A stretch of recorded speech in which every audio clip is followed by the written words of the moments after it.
The Asics Superblast 2 and the Asics Superblast. What's the same, what's changed, and which one is better?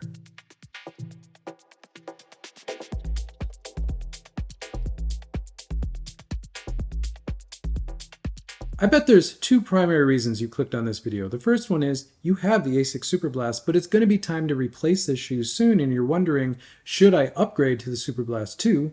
Or you don't have either one of these shoes and you're wondering which one is going to be better for me.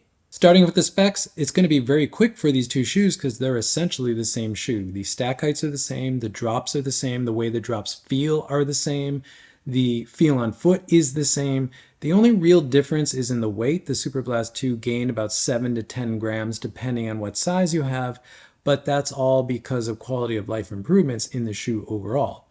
The foams are the same proportion, but the Superblast 2 gets Asics' new FF Turbo Plus foam, and they actually get the upgraded FF Blast Plus Eco foam below that, which I actually find the better FF Blast Plus foam. But otherwise, the geometry, the forefoot rocker, the heel bevel, it's all the same between these two shoes. And moving to the outsoles and the contact patch of these two shoes, again, they're the same. The geometry of the forefoot, waist, and heel are the same. One big change, though, between the outsoles of these two shoes is that if you ran in the Superblast 2, you remember the rock catchers in the FF Blast Plus layer that expose the FF Turbo layer above it. Well, those have now been filled in the Superblast 2, so you don't need to worry about picking up extra weight if you're running on gravel roads or anything where there's rocks on the surface. One of the other things that I noticed when looking at the Superblast 2 was that I actually thought there's less rubber on the outsole of this shoe. And I asked ChatGPT, and ChatGPT agrees with me, saying that the Superblast 2 has 67% rubber coverage, while the Asics Superblast has 71% rubber coverage. However, I do think the actual rubber coverage of the Superblast 2 is actually better. I think it's more strategically placed. It allows the shoe to flex better. It's a better rubber compound, which I'll get to, and it's actually treaded. So it's actually going to work on wet surfaces and non-paved surfaces like dirt or gravel roads. Comparing these two shoes on specs alone, you wouldn't be wrong thinking that they're almost identical shoes. Asics did not stray far from what they did in the Superblast with the Superblast 2. But I'm going to say that there's three key changes to the Superblast 2 which actually make it the better option here. The first major change between these two shoes is in the upper. Now, the Superblast had what I would call more of a motion wrap-esque upper. Now, motion wrap is the technology that Asics uses on their race shoes like their Metaspeed series.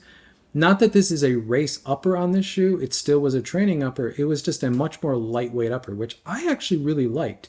However, with the Superblast 2, Asics has moved to an engineered mesh upper, which is much more breathable, something I noticed immediately on the first run in the shoe, given how hot it is here in Taipei, Taiwan. But also, this is now, like I said, an engineered mesh. So this upper will stretch over time, which should give this a much more generous fit. So while the Superblast had a more race-inspired upper, the Superblast 2 gets a much more training-esque upper, which I think is probably the better option. From a fit standpoint, I find the fit of these two shoes nearly identical. While the upper on this shoe, the Superblast, is slightly more constricting to the foot, the way these two shoes feel on foot are really the same. So much so that a couple days ago, I spent about an hour in my office with one of these shoes on each foot, just walking around to see if I could really tell the difference. And other than these slightly more constricting upper on the Superblast, there really is no different. I went true to size with both of these. These are both US men's size 9, and they fit lengthwise identically to me. The toe box volume is also identical to me, though, like I said, the engineered mesh upper will stretch a little bit over time. So this shoe should feel a little bit more generous over time as you use the shoe. Otherwise, the details of the upper, the eyelet chain, the ankle collar, the Achilles flare, everything else is really identical between these two shoes. And on my foot and on the run, they just fit identical to me. Moving to the midsole, this is really the biggest difference between these two shoes. In the Superblast, you had FF Turbo, which is the light blue foam, and FF Blast Plus, the foam below that. In the Superblast 2, we get the new FF Turbo Plus, which is Asics' new top-tier super foam, which is truly a top-tier super foam now.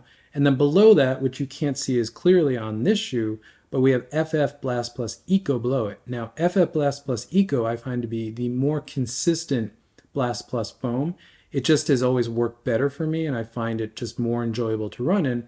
So the combination of the two foams in the Superblast 2 really are the upgrade.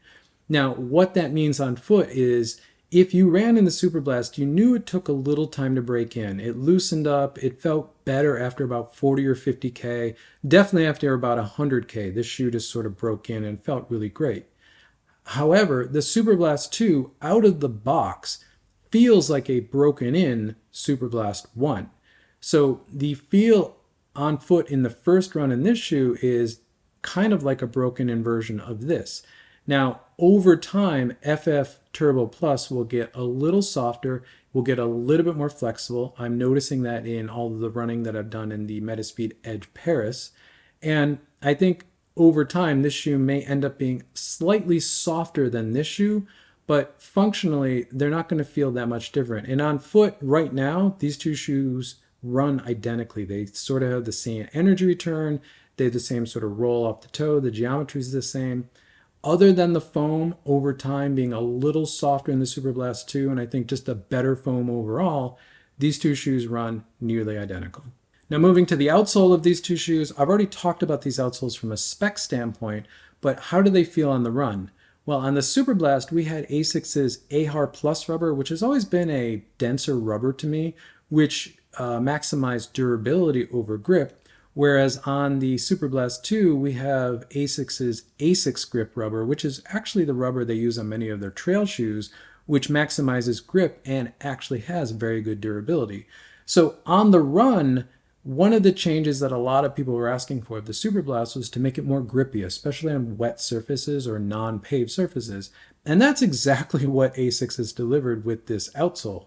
Now, even though there is slightly less rubber on here, I do think the tread pattern on this rubber, and it's a much thicker rubber as well, is going to be grippier. I've run this shoe now on wet concrete, wet tile sidewalks, which we have a lot here in Taipei, and this shoe has been no problem. Surfaces that on this shoe I never really had a problem with, but I always thought like maybe I should go a little bit easier on this wetter surface. On this shoe, I've had absolutely no problem.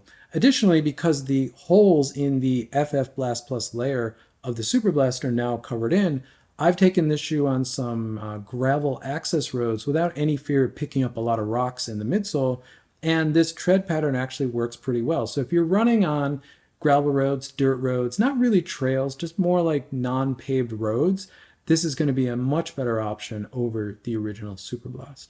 So the verdict here should be rather obvious, and I did spoil it at the beginning of the video, but I do think the Superblast 2 is the better shoe here. This is one of those rare updates where the brand listened to really what people wanted out of the previous version, and they added that and pretty much that only. They gave you a better, more generous training fit upper, and they gave you more rubber with actually treads that give better grip on the outsole, which makes this shoe just a better Superblast all around. Additionally, the upgraded foams in this shoe should give more performance, and they should actually feel better over time because, again, the FF Turbo Plus foam in this shoe is truly a top-tier super foam now, same level as Nike and Adidas. And while I do think the Superblast 2 is the better option here, if you have a Superblast that has plenty of life left in it, enjoy it. Get what you can out of this shoe. When it's time to update or upgrade this shoe, upgrade with a Superblast 2. I don't think you need to rush out and get a Superblast 2 right now because the performance differences are very minor. I think over time, the foams and just the fit of the shoe are going to be better. But right now, if you have a lot of life left in your Superblast, finish that shoe, then go and upgrade. But this is a great update that doesn't far stray from the original, and I think that's going to make a lot of people very happy. Thank you for making it to the end of the video. If you find this content useful, consider subscribing. You'll see more content from me pop up in your feed. If not, drop a like on this video because it helps this channel continue to grow, which I always appreciate. And with that, I'll catch you in the next one.